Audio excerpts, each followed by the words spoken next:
नमस्कार, स्वागत है आपका बिस्तक पर। मैं आपके साथ तनीषा। आज का दिन बोला जाए तो कल रात से ही जो पूरा माहौल है वो पूरा ट्रम्प और टैरिफ के इर्द गिर्द ही घूम रहा है और भारत की भी नजर इसी पर है। बात कुछ ऐसी है कि अभी जो इस वक्त है ग्लोबल मार्केट में बड़ी हलचल है और वजह है यूएस की सुप्रीम कोर्ट ने जो ट्रम्प के टैरिफ पे बड़ा फैसला किया और उसके बाद ट्रम्प ने जो उनको पलट फेर करके दिखाया, यानी उल्टा पूरे ग्लोबल टैरिफ लगा दिया, 10% का ऐलान कर दिया। जिसके बाद जो है बहुत ग्लोबल मार्केट में हलचल मच गई है, सब इस पर बात कर रहे हैं और बिस्तक भी इसके ऊपर बात कर रहा है। और इसी के लिए हमारे साथ मौजूद है शरद कोहली सर, इकोनॉमिस्ट, जिनसे हम बात करेंगे और जानेंगे कि आखिर पूरा मांझरा क्या है। क्योंकि सर बहुत ज्यादा जो है ना इस समय लोगों के मन में कंफ्यूजन्स हैं, बहुत सारे सवाल हैं और इन सबके जवाब जो है आज यहाँ मिलेंगे। तो पहले मैं स्वागत करती हूँ सर का। Thank you so much sir for giving us your time today. Thank you Tanisha, आपको और बिस्तक के सभी फॉलोअर्स व्यूअर्स को मेरा अभिनंदन। Thank you so much sir, क्योंकि बहुत ही शॉर्ट नोटिस पे आप हमारे साथ जुड़े। सर, पहला सवाल यहीं से, पहला मेरा खुद से भी ये सवाल आपसे है कि यूएस की जो सुप्रीम कोर्ट वहां पे मौजूद है, उन्होंने जो ये फैसला लिया कि ये जो टैरिफ्स हैं ये रद्द किए जाए, आपका इस पर क्या कहना है? ये जो पूरा माहौल, जो गर्म माहौल चल रहा है। देखिए, टैरिफ्स पहले दिन से, जब से ट्रम्प साहब ने लगाए थे 2 अप्रैल से रेसिप्रोकल टैरिफ्स इनको बोला जाता था, तभी से वैध नहीं थे। और ये सवाल उठाए जा रहे थे कि ये क्या राष्ट्रपति को ये हक है टैरिफ लगाने का। तो बहुत सारी इस पे ओपिनियंस आ रही थी, क्योंकि ये आईपा, इसको IEEPA कानून होता है जो इमरजेंसी में लगाया जाता है जब आपकी युद्ध जैसी परिस्थितियां होती हैं। तो ये सवाल उठ रहे थे जो वहां के लीगल पंडित थे। मैंने भी इसको बहुत स्टडी किया था, तो मुझे भी लग रहा था कि ये कायदे से तो ये टैरिफ लगाने की प्रेसिडेंट को पावर नहीं है, पर वो इतने बड़े स्केल के सबसे, दुनिया के सबसे अमीर कंट्री के, दुनिया के सबसे पावरफुल पर्सन लगा रहे हैं, तो कुछ सोच के लगा रहे होंगे। तो लोग बाग चुप बैठ गए और लोअर कोर्ट्स में आपको याद होगा कि वो केस हार गए थे और इन्होंने फिर सुप्रीम कोर्ट में अपील करी और अपील का फैसला टले जा रहा था बहुत। आपको पता होगा पीछे 3-4 बार ये डिसीजन जो सुप्रीम कोर्ट ने देना था वो टलता रहा। फाइनली डिसीजन आया। टोटल 9 जजेस होते हैं सुप्रीम कोर्ट की बेंच में तनिषा। और उन 9 में से करीब 3 जो हैं वो तो लिबरल्स हैं। और ये जो बाकी 6 जो कंजर्वेटिव हैं, ये इनमें से भी 3 ट्रम्प साहब के अपॉइंट किए हुए थे। शायद बहुत सारे लोग नहीं जानते कि अमेरिका में जब सुप्रीम कोर्ट का जज होता है तो उसको प्रेसिडेंट, मान लीजिए ड्यूरिंग द ऑफिस अगर वो किसी वजह से नहीं रह पाता अपनी पोस्ट पे, तो प्रेसिडेंट अपॉइंट करता है। तो ट्रम्प साहब को गुस्सा इसलिए आया जब उन्होंने बाद में बयान दिया कि ये लोग बहुत अनडेमोक्रेटिक है, ये एंटी पेट्रियोटिक है, वगैरह वगैरह। उन्होंने जजेस के लिए जो भी कमेंट पास किए, मैं उसको दोहराना नहीं चाहता हूँ पूरी तरह से। उसमें से उनको इसलिए गुस्सा आया कि ये 3 इसमें से इन्हीं के अपॉइंट किए हुए थे। तो उनको लगा कि मेरे ही लोगों ने मेरे से गद्दारी कर दी या जो भी था। तो 6/3 यानी 6 people voted against the tariff, 3 people voted in favour of tariff. तो अब ट्रम्प साहब को गुस्सा आया। उसके बाद उन्होंने प्रेस कॉन्फ्रेंस करी। प्रेस कॉन्फ्रेंस करके उन्होंने सेक्शन 122 होता है, यूएस ट्रेड एक्ट है 1974 का, पहले मैं बताना चाहूंगा। उस ट्रेड एक्ट के अंतर्गत ये सारा का सारा टैरिफ की प्रक्रिया चलती है कि अमेरिका किस प्रकार दूसरे देशों से ट्रेड करता है, क्या टैरिफ लेता है। और कांग्रेस को, वहां पर कांग्रेस पार्लियामेंट को कहते हैं, कांग्रेस को पावर्स होती हैं अगर आप इन टैरिफ्स को रिवाइज करना चाहते हैं तो उन्होंने तुरंत, सेक्शन 122 होता है कि अगर आपको लगता है कि कोई देश आपसे अनफेयर ट्रेड प्रैक्टिस कर रहा है तो आप 150 दिनों के लिए उसको टैरिफ को प्रेसिडेंट लगा सकता है, सेक्शन 122 के अंतर्गत। उन्होंने तुरंत 122 की पावर्स अपनी एक्टिवेट करी और 10, उसमें 15% तक टैरिफ लग सकता है, पर कुल 5 महीने तक लग सकता है, इससे ज्यादा नहीं लग सकता, करीब करीब 5 महीने। तो उन्होंने उठा के 10% और सब पे लगा दिया। जबकि 122 ये कहता है कि आप उसी देश पे लगाएंगे जिसके ऊपर आपको अनफेयर ट्रेड प्रैक्टिस आपको नजर आ रही है, क्योंकि इसकी बाद में 150 दिनों बाद आपको फिर पार्लियामेंट से अप्रूवल लेनी पड़ेगी अगर आप आगे बढ़ाना चाहते हैं तो उन्होंने तुरंत घोषणा करी और सब पे लगा दिया। अब बड़ी कॉम्प्लिकेटेड सिचुएशन खड़ी हो गई तनिषा। कॉम्प्लिकेटेड इसलिए हो गई, रात भर आप लगाइए कि सारे जो लोग थे यहां पर भी, वहां तो दिन था उस समय, सारी जो लॉ फर्म्स थी वो सब चक्कर में आ गई। अब क्या होगा, कैसे होगा, बहुत अनिश्चितता और अस्थिरता का माहौल वहां पर बन गया। क्योंकि उन्होंने, जब उनसे ये पूछा गया कि भारत पे आप टैरिफ लगाएंगे, तो उन्होंने उन्होंने क्या कहते हैं, बोल दिया ये कि भारत से तो अभी prime minister Modi is a great man, prime minister Modi is a friend, जो वो नॉर्मली आपने देखा होगा वो बोलते हैं। तो उन्होंने ये बात बोली और ये बोला भारत के जैसी डील हुई थी वो वैसे की वैसे बनी रहेगी और ये 10% और टैरिफ लगेगा। अब लोग और कंफ्यूज हो गए। क्यों कंफ्यूज हो गए? क्योंकि एक तरफ तो पहले ही 18% लगा हुआ है ऊपर से आप 10% और लगा दीजिए तो 28% हो गया, तो सारी डील ही खराब हो जाती है। और हम्म। फैक्ट ये है कि वो जो पहले टैरिफ लगे हुए हैं, ट्रम्प साहब इस बात को स्वीकार करने को तैयार नहीं थे, पर फैक्ट ये है कि पहले वाले टैरिफ अब वैलिड नहीं होंगे। यानी कि पहले वाले टैरिफ अब उनको उनको हटाने पड़ेंगे। अब हटाते या नहीं हटाते, ये तो एक्चुअली क्या हुआ कि साथ में कोइंसिडेंस ये हुआ कि वीकेंड हो गया।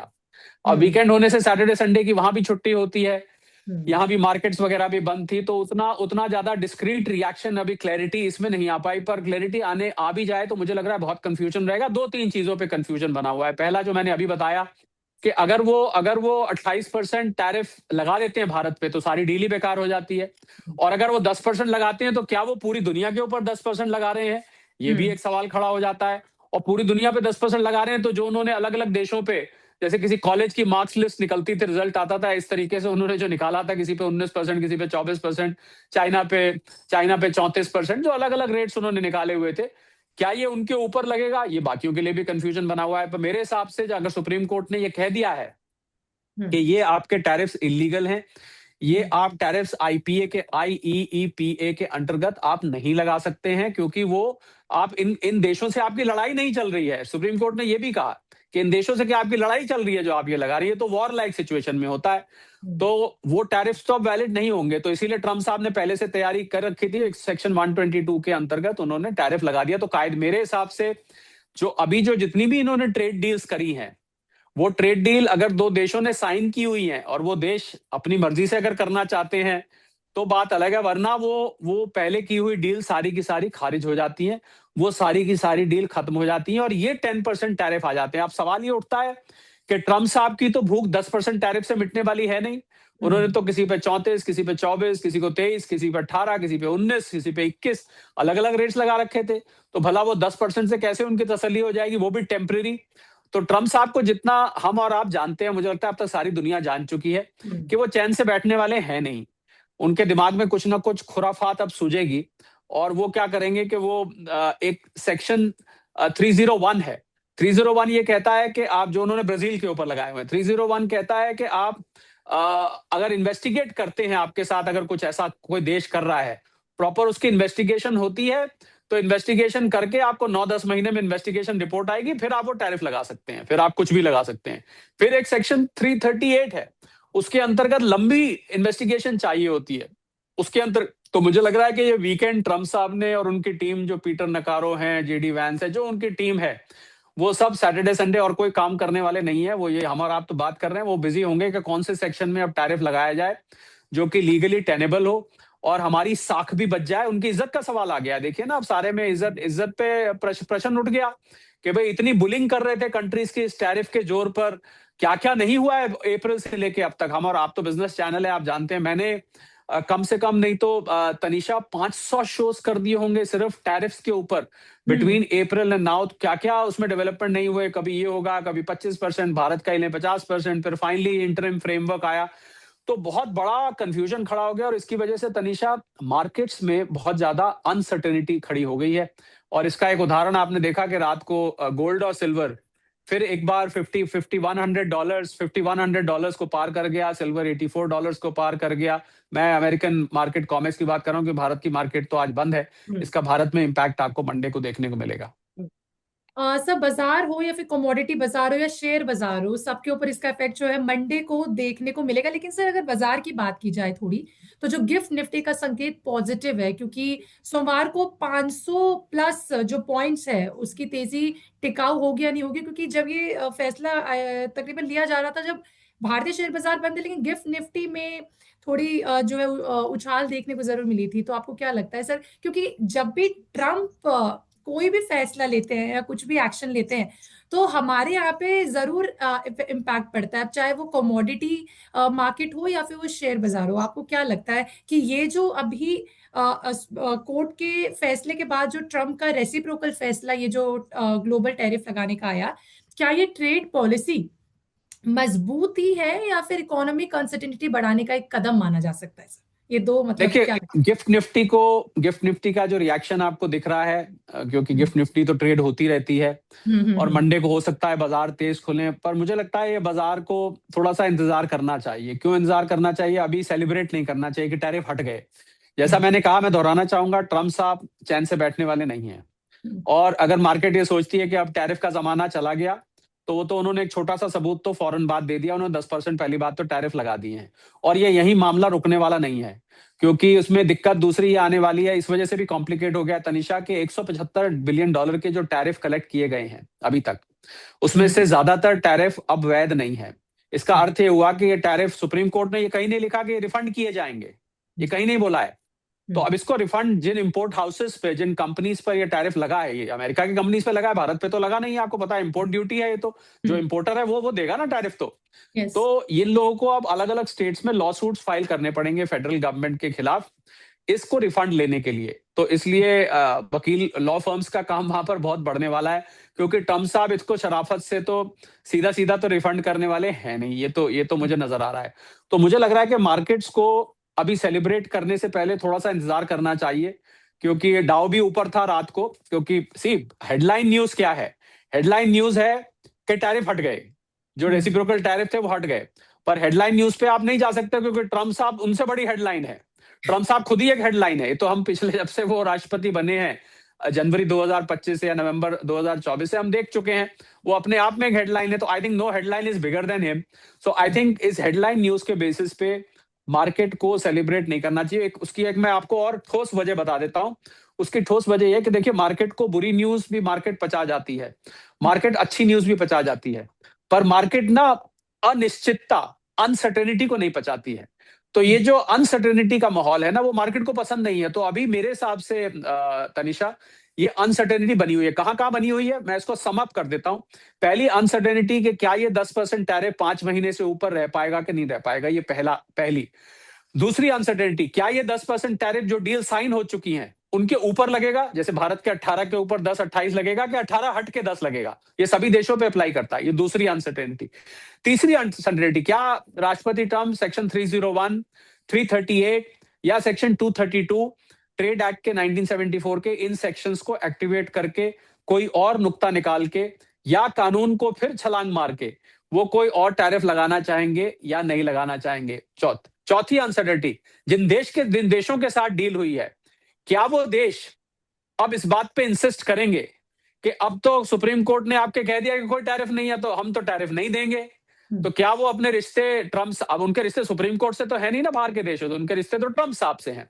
क्या वो देश ये रिस्क लेंगे, ये हिम्मत करेंगे कहने की कि हमारा टैरिफ हटाइए, अब तो सुप्रीम कोर्ट ने कह दिया? ये चौथी अनसर्टेनिटी।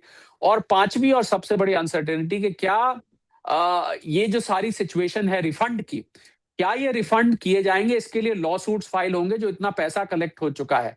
छठी अनसर्टेनिटी मुझे ये लग रहा है तनिषा, क्योंकि अभी रिपब्लिकन्स की कांग्रेस में, सेनेट में मेजोरिटी है फिलहाल, मिड टर्म इलेक्शंस के बाद, रहे ना रहे, क्योंकि उनकी अप्रूवल रेटिंग 43 से गिर के 34% पे आ चुकी है ट्रम्प साहब की। तो अभी उनकी मेजोरिटी है, तो कॉन्स्टिट्यूशन बदलने का भी वो दम रखते हैं। अगर वो चाहें तो कॉन्स्टिट्यूशन को चेंज कर देंगे, कुछ ना कुछ ऐसा बदलाव कर देंगे जो जिससे सुप्रीम कोर्ट की पावर्स या जो भी कानून, आप लॉ मेकिंग तो सेनेट में होती है ना, लॉ मेकिंग तो कांग्रेस में होती है। तो ये भी एक अनसर्टेनिटी। तो मुझे लग रहा है कि इतनी सारी अनसर्टेनिटीज के बीच में अभी मार्केट्स को सेलिब्रेट करने से पहले थोड़ा सा ठहरना चाहिए। पर मार्केट तो तनिषा, मुझे 36 साल हो गए मार्केट्स को देखते हुए। मार्केट में, रजत से कई बार ये बात कहता हूं, मार्केट छोटे बच्चे की तरह है। छोटी सी अच्छी खबर आती है, बच्चा उछलने लगता है, छोटी सी बुरी खबर आती है, बच्चा बिल्कुल रोने लगता है। तो मार्केट ऐसे ही रिएक्ट करती है। मार्केट के लिए एक अच्छी खबर है, हेडलाइन खबर बहुत अच्छी है, but it comes with a lot of uncertainty, it comes with a lot of confusion. So अगर ये खबर अच्छी होती तनिषा, अच्छा आपसे मैं सवाल पूछता हूं, मैं मार्केट्स के पॉइंट ऑफ, अब मैं कमोडिटी मार्केट और शेयर मार्केट दोनों को कंपेयर, अगर ये खबर अच्छी होती तो सोना क्यों ऊपर चढ़ जाता? हालांकि एक वजह और भी है, क्योंकि उन्होंने कहा कि हम ईरान पे लिमिटेड स्ट्राइक्स करने वाले हैं। ये भी एक चांस है तनिषा के थोड़ा सा इन चीजों पे से ध्यान हटाने के लिए ट्रम्प साहब, हो सकता है ये ईरान पे जो स्ट्राइक करनी है जल्दी कर दें। उन्होंने वैसे कहा था कि मैं 10 दिन अभी इसको टाल रहा हूं, 10 दिन तक और देखता हूं, 15 दिन तक टाइम देता हूं।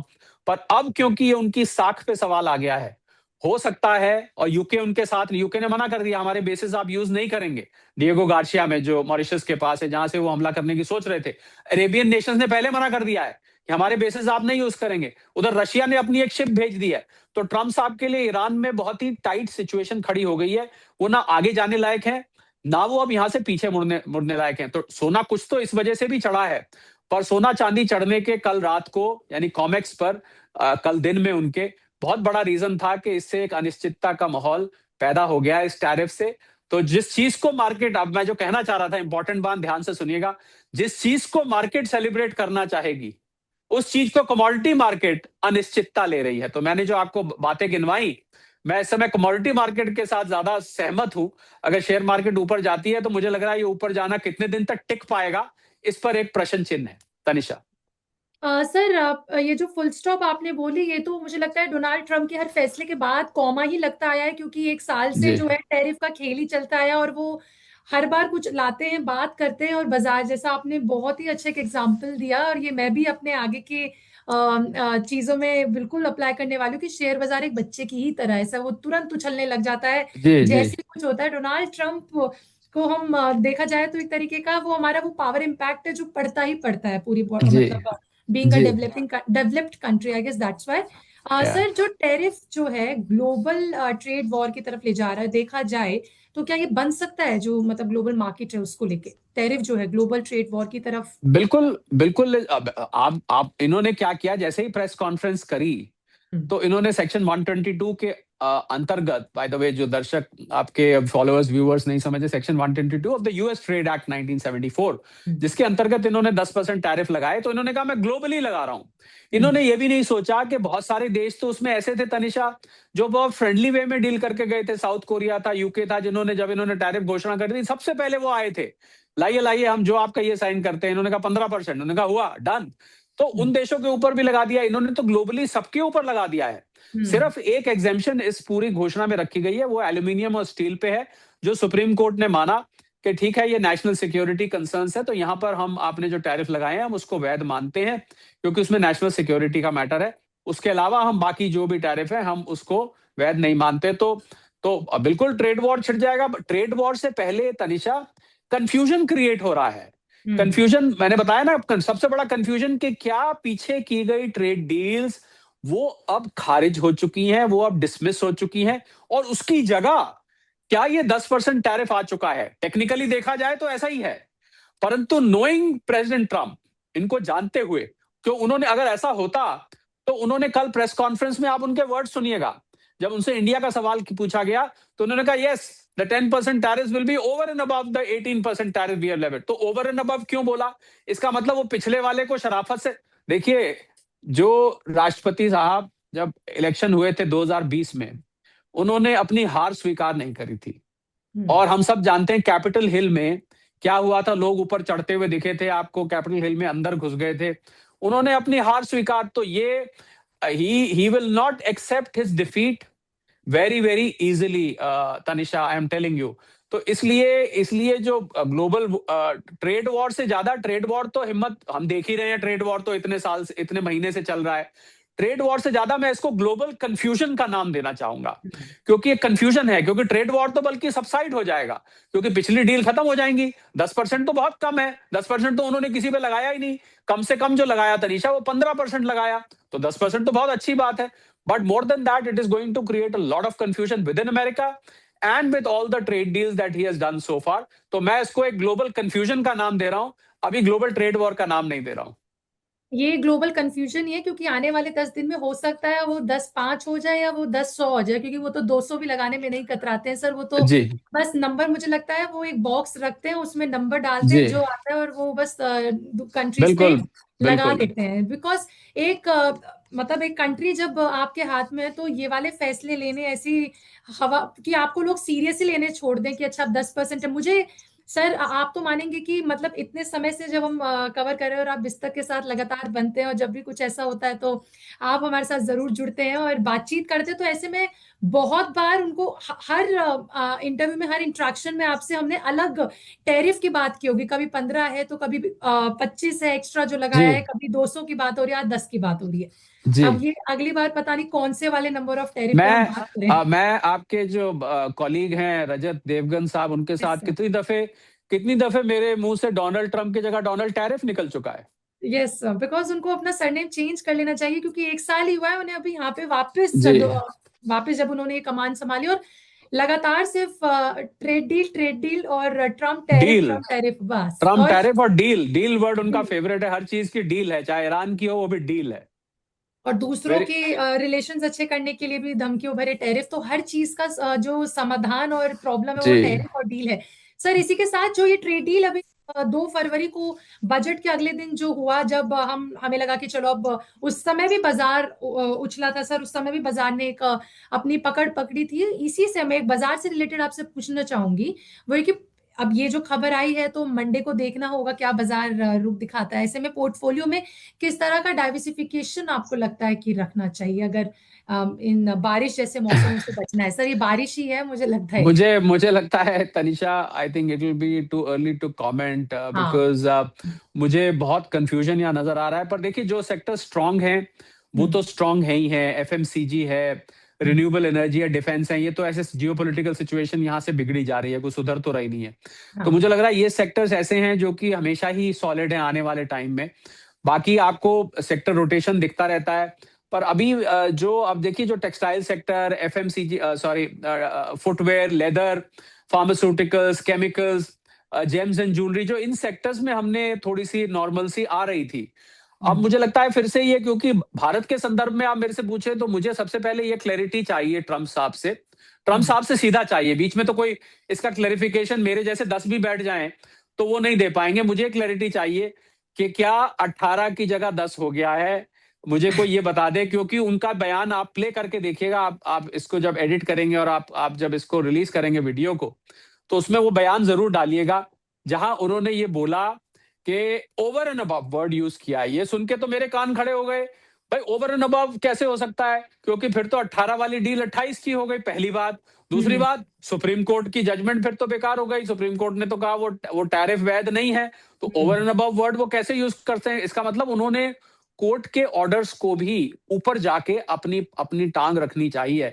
और उन्होंने जजेस के लिए बहुत अनपार्लियामेंट्री सी भाषा का प्रयोग किया है। आप अगर ध्यान से उनका बयान सुनेंगे, हम्म। कोई भी जजेस के लिए इस प्रकार की भाषा का प्रयोग नहीं किया जाता है।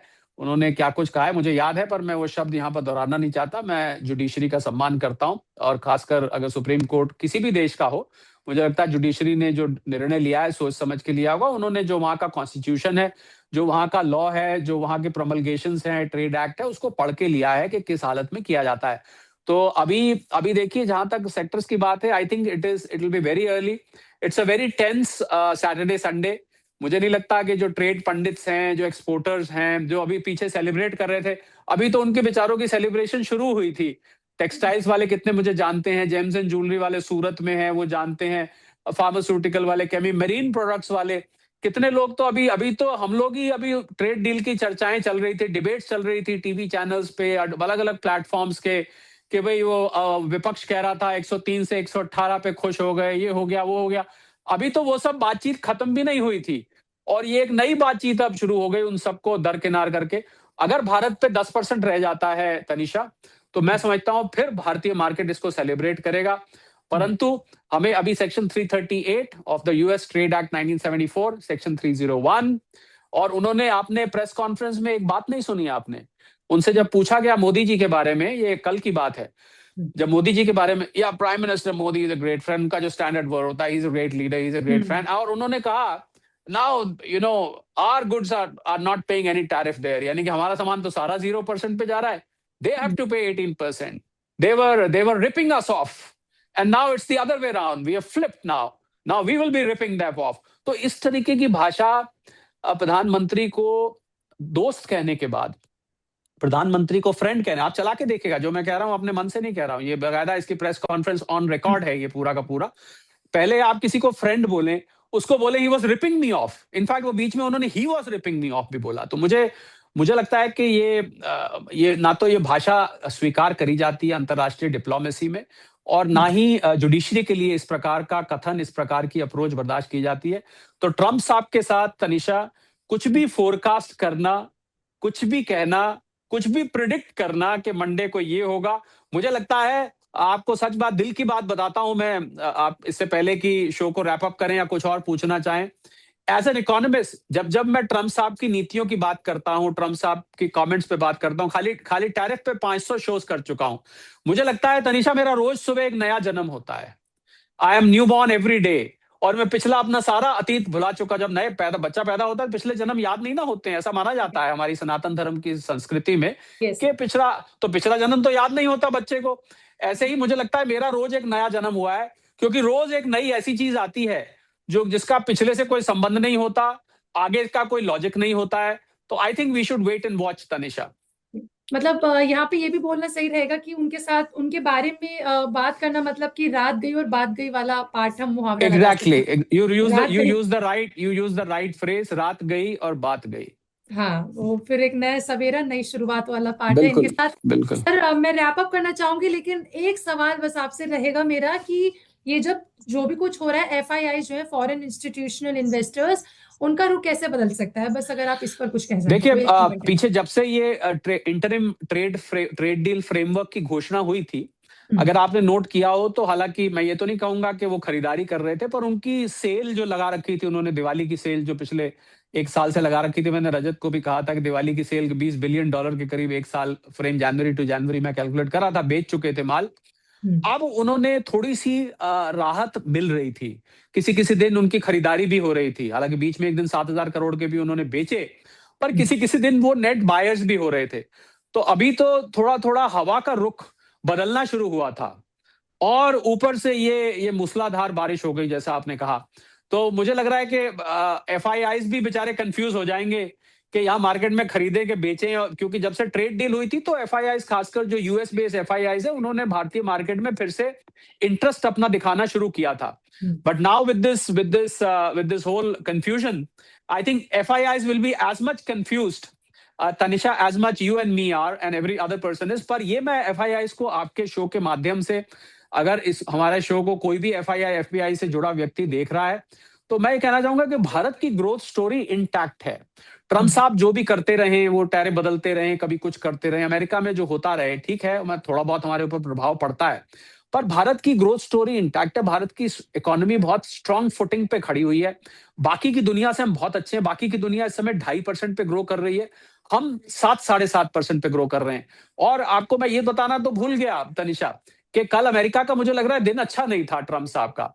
एक तो ये खबर आई सुप्रीम कोर्ट से, दूसरी एक और खबर आई, अमेरिका की जीडीपी, जो कि जुलाई सितंबर क्वार्टर में 4% से ऊपर की नंबर्स आए थे, उसने अक्टूबर और दिसंबर क्वार्टर में मात्र 1.4% जीडीपी आई है। हालांकि इसका रीजन बताया जा रहा है कि अक्टूबर नवंबर में अमेरिकन गवर्नमेंट का शटडाउन भी था, और ये भी था, वो भी था, but the fact of the matter is कि इस टैरिफ का इम्पैक्ट अब अमेरिका में दिखने लग गया है। इससे डिमांड नीचे जा रही है, इन्फ्लेशन बढ़ रही है, लोगों का ग्रोसरी बिल, लोगों का कॉस्ट ऑफ लिविंग बढ़ रही है, जिससे कि डिमांड घट रही है। तो ये ट्रम्प साहब के लिए कल ये दोनों खबरें एक ही दिन में आई हैं। मुझे लगता है ट्रम्प साहब अगर कुंडली दिखवाते तो कल का दिन उनके लिए अच्छा नहीं था। ऐसा अगर वो पहले चेक करा लेते, तो कोई उपाय बताते हैं ना ज्योतिषी लोग, कोई हो सकता है कोई उपाय बता देते और इससे बच सकते थे।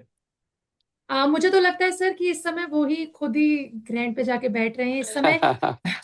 बाकी मैं एंड में यही बोलना चाहूंगी सर कि जिस तरीके से ये सारी चीजें हो रही हैं, अब ये तो सोमवार को जब हमारा बाजार खुलेगा तो जी, पता चलेगा कि बाजार कैसा रहने वाला है। खैर अभी एब्सोल्युटली।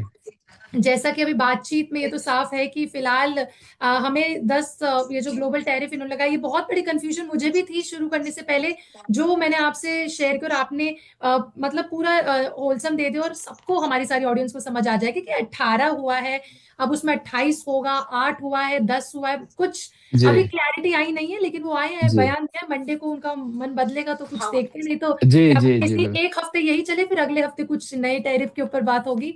जरूर। इसी के साथ साथ thank you so much thank अपना यू समय सो मच। देने के लिए, और ऐसे ही हमारे साथ बने रहिए और मिलते हैं वापस। और थैंक, अगर कोई भी हमारी ऑडियंस का कोई भी सवाल है सर से, या कोई भी बातचीत में आपको लगा हो, तो मुझे कमेंट में लिख के जरूर बताइएगा, कोशिश करेंगे सर तक उस सवाल को पहुंचाने की, जिससे अगली बार जब भी वो हमारे साथ जुड़े तो हम उनसे सवाल जरूर पूछ सकें। Thank you so much for watching this तक। Thank you so thank you much so sir. Much. Thank you, my pleasure. Thank you.